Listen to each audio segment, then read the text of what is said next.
name is Judit Blasko, and I am the counselor at Creekside Health. My path to becoming a counselor is longer than usual.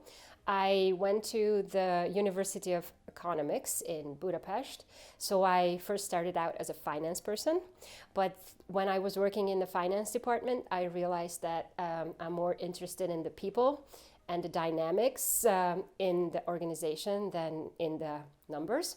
So I started to look for other opportunities to do. So I started doing trainings within the organization, and when I stayed at home with my kids, I started my journey to become a counselor with education. I was taking training programs, and I enrolled into a course to become a counselor.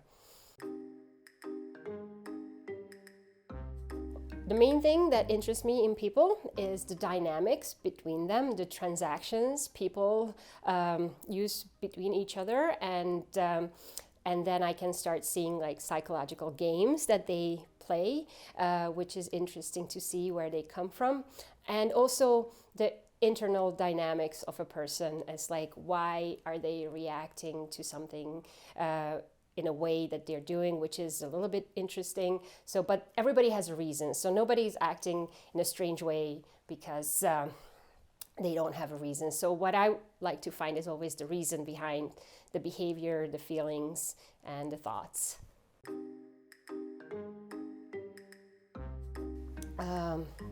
When I work with someone, it's mostly client-led.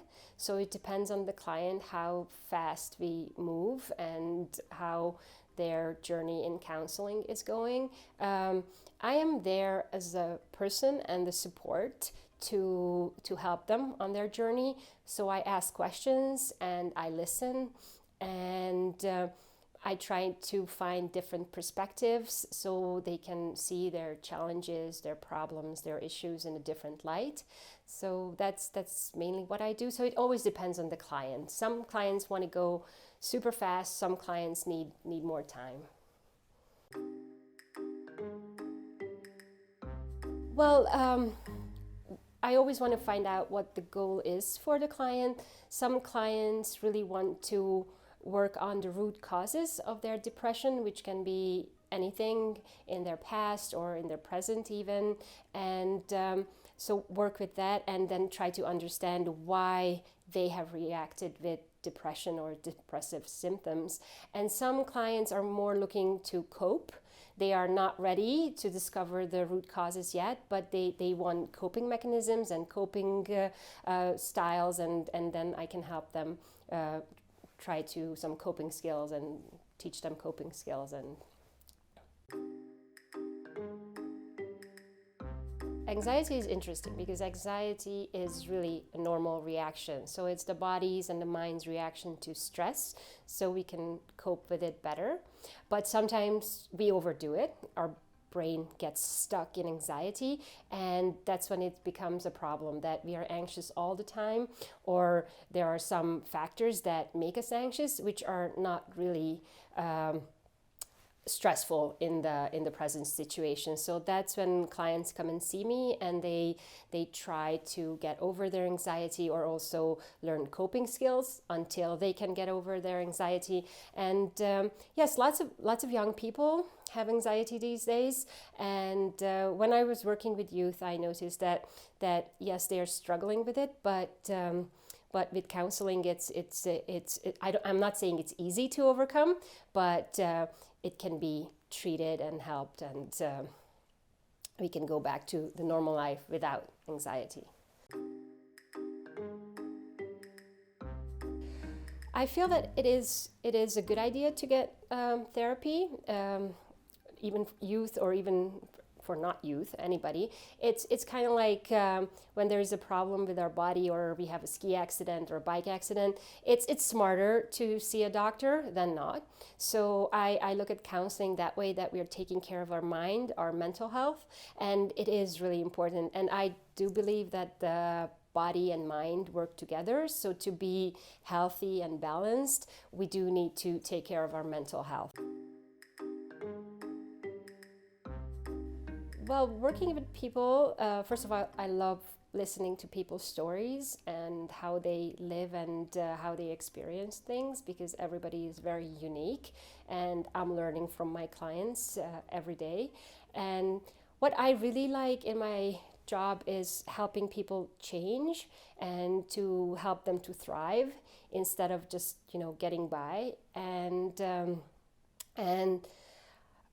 well, when I worked with youth there, I met some people who were a little bit suicidal, and working with them was really a challenge for me. But at the end, that is one of my favorite thing, that when they get better and they get back on their path and enjoy a healthy life and leaving the suicidal thoughts behind them. So that is intense when working with them, but it's also the most fruitful. One of the interesting things is when I discover people's thinking logic and why they are behaving in a certain way, because their inner logic is telling them to do so. And from an outside perspective, it's really not working, but in the logic of their mind, it is a good solution. And working with that is really interesting to discover how people make decisions and influence their own life with their decisions. Sometimes, sometimes, like, what would I tell my client to do, and then why am I not doing that? And also, as a parent working or having a 13-year-old, is difficult. So sometimes, like, what would I tell myself as a client? So sometimes, yes. But I also go to counseling, and I have a counselor and supervisors. So yes, I work with them too. Yes, be kind to myself, and sometimes it's hard to realize that when I'm getting upset or angry, it's not about the present, it's not about the here and now, and I just want to discover, it's like, okay, what made me do that? It's not something that's happening now, it's something that happened previously, and then I just like, it's not about me, it's not about the present. So that's sometimes those are the things I tell myself: be kinder to myself, and it's not about the present. So, well, one of the most easiest tool is actually to consciously think about it. That okay, this is not about the present, and then the mind can really switch. That yes, it is not. So it actually calms the person down. That okay, so what is it about? But then it's already in solution searching mode, so it's different. It helps with the coping to bring it into the conscious from the unconscious. Well, I had some clients who really did not have self-esteem, and it's really sad because every person, there is something really great inside them, and I try to help these people to see that there is like a resource and there is a value in them. And it's really hard, because when some people don't want to see it, they really resist in seeing their positive side. But I have not met one client yet who did not have something positive or value to give to the world and to their friends and peers. So it's an interesting working with self-esteem. Yes, like how would their friends see them? They have friends, then if they are so horrible and bad and they don't have self-esteem, they have no value, then why do their friends like them? And when people can see with a different perspective, an outsider's perspective, that yes, I am valuable, I'm a good listener, I can love people, I'm smart, I'm beautiful, I'm pretty. so like that. There are stages of life, and change all the time. If it means selling a real estate, or just having a child leave the family house because they're going to college, it's it's very different. It's a different dynamic within the family, and also people getting new jobs, new people in their life, new friends, or losing friends. It can be very intense, and it's change, and people sometimes need help with this change and how to overcome what they've lost with that change. Well, when I was working with educators in the Hungarian school system, burnout was one of the main issues that I was working with.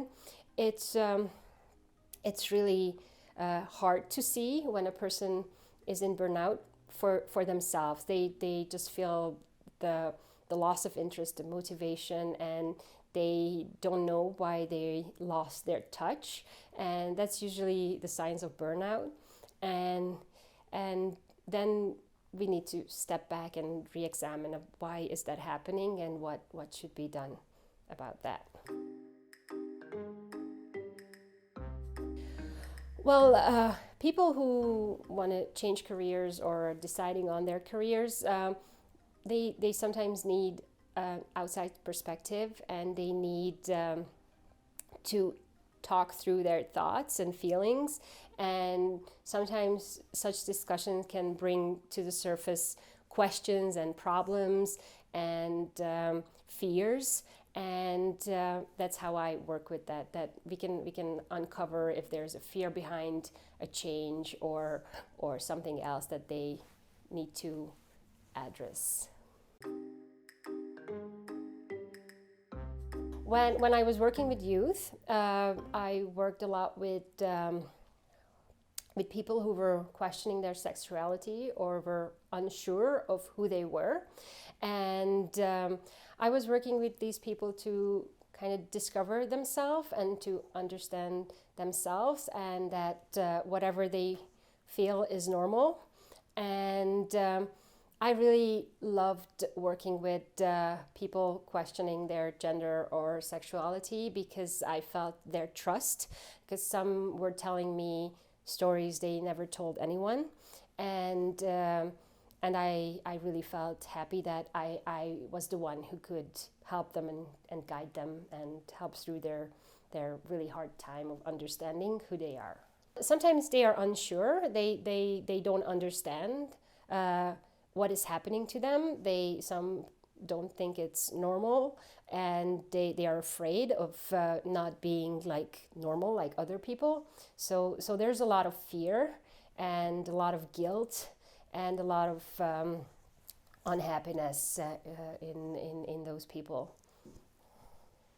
I try to help everybody to understand themselves and who they are, and there is just like no good answer in who anyone is. You have to discover it for yourself. Yeah, so I'm just really happy to be there to support that journey of self-discovery.